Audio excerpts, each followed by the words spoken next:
Everyone, this is Shikha Srivastava from mathematics form. आज हम लोग क्या पढ़ेंगे? आज हम लोग class 8 chapter 12 that is factorisation में एक्सरसाइज 12.1 का क्वेश्चन नंबर 1 सॉल्व करेंगे। Question is find the common factors of the given terms. ठीक है, यहाँ पे आपको कुछ टर्म्स गिवन है, इनके कॉमन फैक्टर्स फाइंड आउट करने हैं। तो चलिए सॉल्व करते हैं। First is 12x, 36। इसमें दो टर्म्स हैं, एक टर्म है 12x और दूसरा टर्म है 36। कॉमन फैक्टर्स फाइंड आउट करने के लिए हर एक टर्म्स को प्रोडक्ट ऑफ इररिड्यूसिबल फैक्टर्स के फॉर्म में लिखते हैं। Product of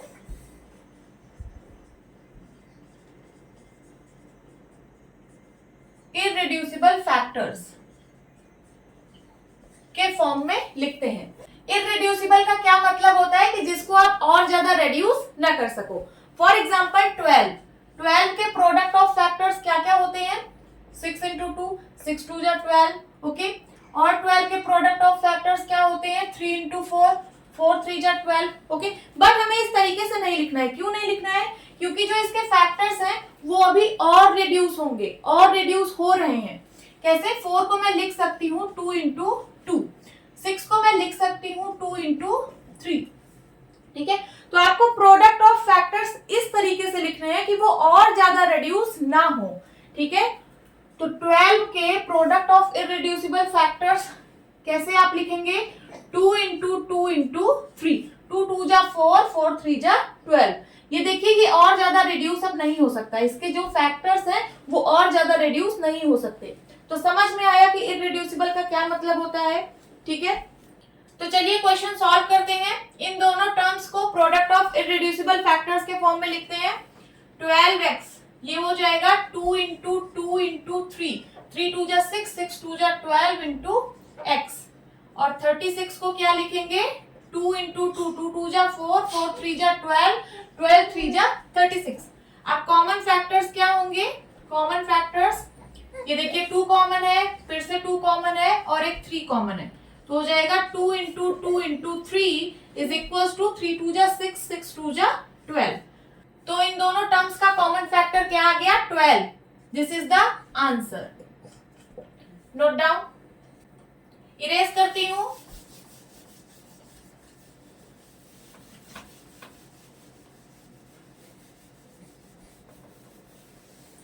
second 2i, 22xy। ठीक है, 2i को मैं प्रोडक्ट ऑफ इररिड्यूसिबल फैक्टर के फॉर्म में लिख रही हूँ, तो ये हो जाएगा 2 इंटू i और 22xy ये इज इक्वल टू क्या हो जाएगा? 2 into 11 into x into y। अब इसका कॉमन फैक्टर क्या होगा इन दोनों का? तो एक 2 कॉमन है और एक y कॉमन है। ठीक है, तो 2 into y is equal to 2y। तो इन दोनों टर्म्स का कॉमन फैक्टर क्या है? 2y। This is the answer. Note down. Third 14pq,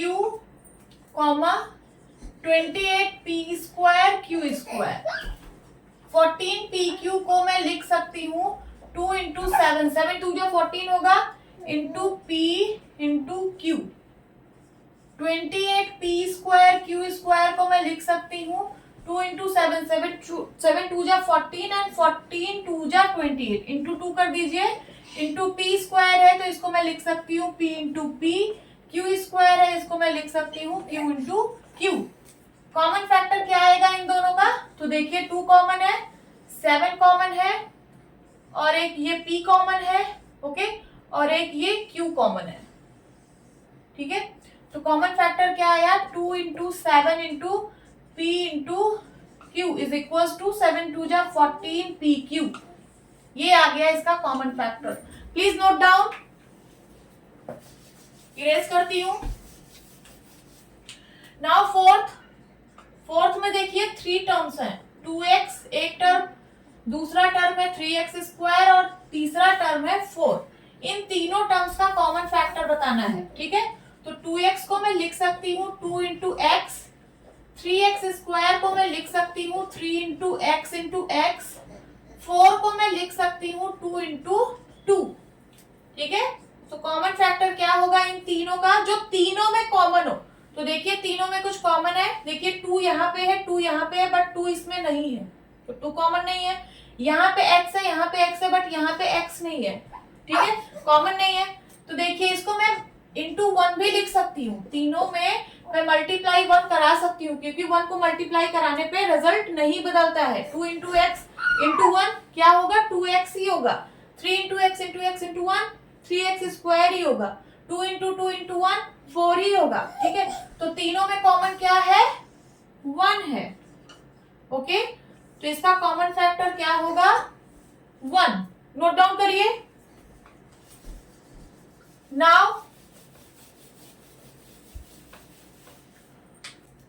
fifth 6abc, 24ab square, 12a square b, 3 terms हैं, ठीक है। इनका कॉमन फैक्टर फाइंड आउट करना है। तो देखिए 6abc, इसको मैं लिख सकती हूँ 2 इंटू 3, 6 को मैं लिख सकती हूँ 2 into 3 into a into b into c।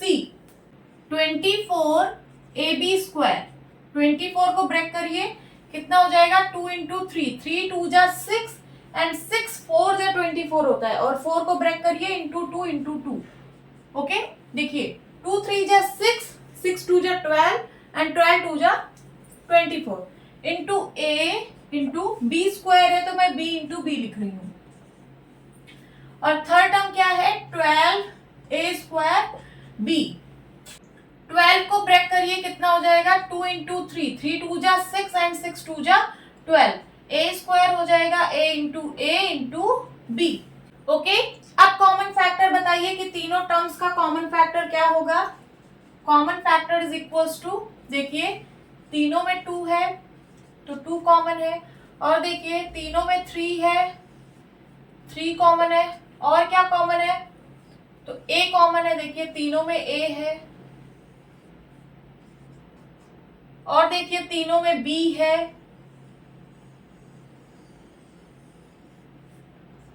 बस, और कुछ भी कॉमन नहीं है, ठीक है। तो कॉमन फैक्टर कितना हुआ, 3 2 जा 6ab, ये है इसका आंसर।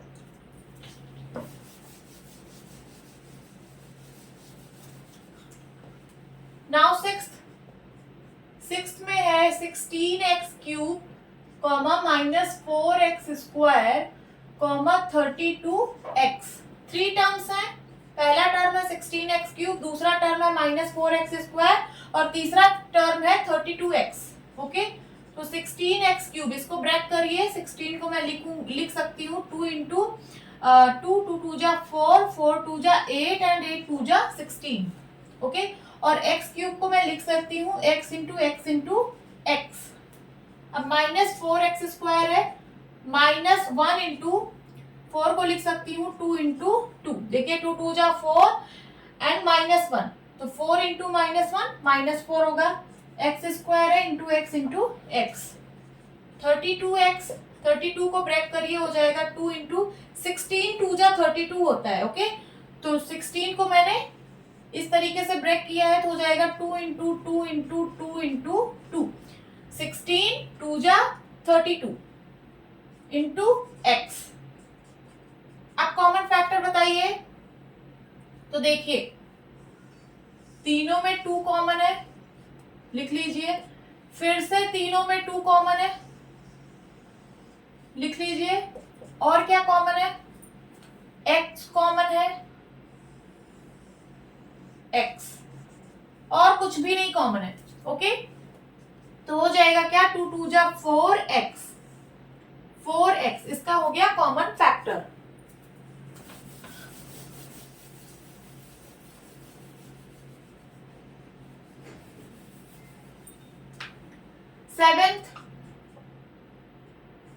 सिक्स्थ हो गया, 7th 10pq comma 20qr comma 30rp, 10pq break करिए, 10 को मैं लिख सकती हूँ 2 into 5 into p into q, 20qr को मैं लिख सकती हूँ 2 इंटू 5, 5 2 जा 10, 10 2 जा 20 into q into r, 30 RP, 30 को ब्रेक करिए, ये हो जाएगा 2 इंटू 5, 5 2 जा 10 हो गया, 10 3 जा 30 into R into P। Common factor बताइए क्या होगा कॉमन फैक्टर? तो तीनों में 2 कॉमन है, लिख लीजिए। और क्या कॉमन है? तीनों में 5 कॉमन है, लिख लीजिए। और क्या कॉमन है? देखिए, और कुछ भी कॉमन नहीं है। यहाँ पे Q है, यहाँ पे Q है, बट यहाँ पे Q नहीं है। यहाँ पे R है, यहाँ पे R है, बट यहाँ पे R नहीं है। यहाँ पे P है, यहाँ पे P है, बट यहाँ पे P नहीं है। तो और कुछ भी कॉमन नहीं है। इसका कॉमन फैक्टर कितना आया? 10। ये है आंसर। ओके, 7th हो गया। अब हम 8th सॉल्व करेंगे। 8th 3x square y cube comma 10x cube y square comma 6x square y square z।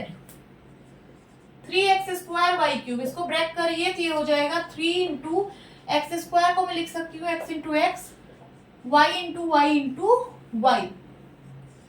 10x cube y square, 10 को मैं लिख सकती हूँ 2 इंटू 5। ओके, इसको मैं और ज्यादा ब्रेक नहीं कर सकती हूँ, ठीक है, इररिड्यूसिबल फॉर्म में है ये। आगे x क्यूब को मैं लिख सकती हूँ x into x into x, y square को मैं लिख सकती हूँ y इंटू वाई। तीसरा टर्म है 6x square y square z, तो ये हो जाएगा 6 को मैं लिख सकती हूँ 2 इंटू 3, एक्स स्क्वायर को x into x, y square को y इंटू वाई और z।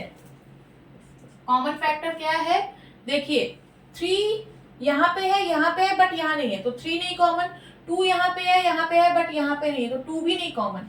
तीनों में जो कॉमन है वही होगा कॉमन फैक्टर। तो एक x मिला, दूसरा x भी कॉमन मिला तीनों में, ठीक है, x इंटू एक्स इंटू, अब देखिए y y y, ये y कॉमन है इंटू, फिर से देखिए y y y, एक y और कॉमन है, ठीक है, अब कुछ भी नहीं कॉमन है, तो क्या हो जाएगा x into x x square, y into y y square. तो कॉमन फैक्टर क्या आया? X square y square. This is the answer. Note down करिए। होप स्टूडेंट्स आपको ये क्लास अच्छी लगी होगी। मिलती हूँ अपनी नेक्स्ट वीडियो में, तब तक के लिए बाय बाय, टेक केयर।